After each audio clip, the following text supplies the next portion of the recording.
महाभारत का युद्ध खत्म होने के बाद पांडव कहां गए? महाभारत का युद्ध समाप्त हो चुका था। कुरुक्षेत्र की भूमि अब शांत थी, लेकिन उस शांति के भीतर लाखों चीत्कारों की गूंज दबी हुई थी। विजय पांडवों की हुई थी, पर उनके हृदय में उल्लास नहीं था, केवल पश्चाताप, शून्यता और वैराग्य। युधिष्ठिर हस्तिनापुर के राजा बने। उन्होंने धर्मपूर्वक राज्य किया, पर उनका मन राज सिंहासन में नहीं रमता था। उन्हें लगता था कि ये राज्य असंख्य अपनों के रक्त से सींचा गया है। गांधारी का शाप और वैराग्य। एक दिन माता गांधारी ने श्री कृष्ण से कहा, जिस प्रकार मेरे वंश का नाश हुआ, उसी प्रकार यादव वंश भी नष्ट होगा। ये शाप समय के गर्भ में समा गया। युधिष्ठिर समझ गए कि ये संसार क्षणभंगुर है। धीरे धीरे पांडवों के मन में संन्यास की भावना प्रबल होने लगी। राज्य त्याग। एक दिन युधिष्ठिर ने सभा में घोषणा की, अब समय आ गया है कि हम राजधर्म छोड़कर आत्मधर्म की ओर चलें। उन्होंने अपना राज्य परीक्षित को सौंप दिया। द्रौपदी सहित पांचों पांडव हिमालय की ओर चल पड़े। ये यात्रा थी महाप्रस्थान। महाप्रस्थान की यात्रा। पांडव उत्तर दिशा की ओर बढ़ते गए।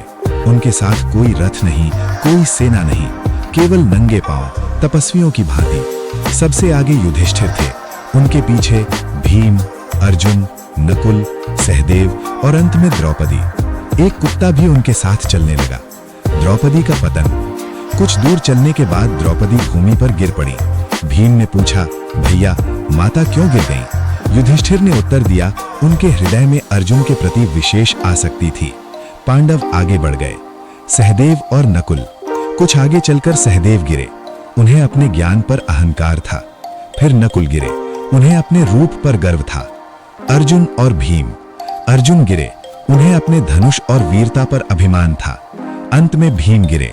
उन्हें अपने बल और भोजन पर आसक्ति थी। केवल युधिष्ठिर और वो कुत्ता शेष थे। वे स्वर्ग के द्वार तक पहुंचे।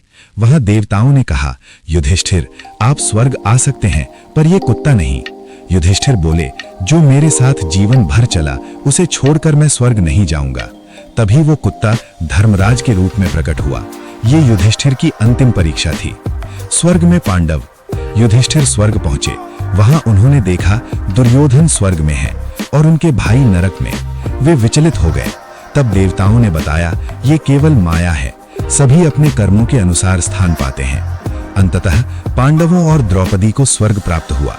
कथा का संदेश। महाभारत के बाद पांडव कहीं धरती पर नहीं गए। वे गए वैराग्य की ओर, आत्मज्ञान की ओर और अंततः स्वर्गलोक की ओर। ये कथा सिखाती है, अहंकार चाहे छोटा हो या बड़ा, मोक्ष के मार्ग में बाधा बनता है और धर्म का साथ कभी नहीं छोड़ना चाहिए।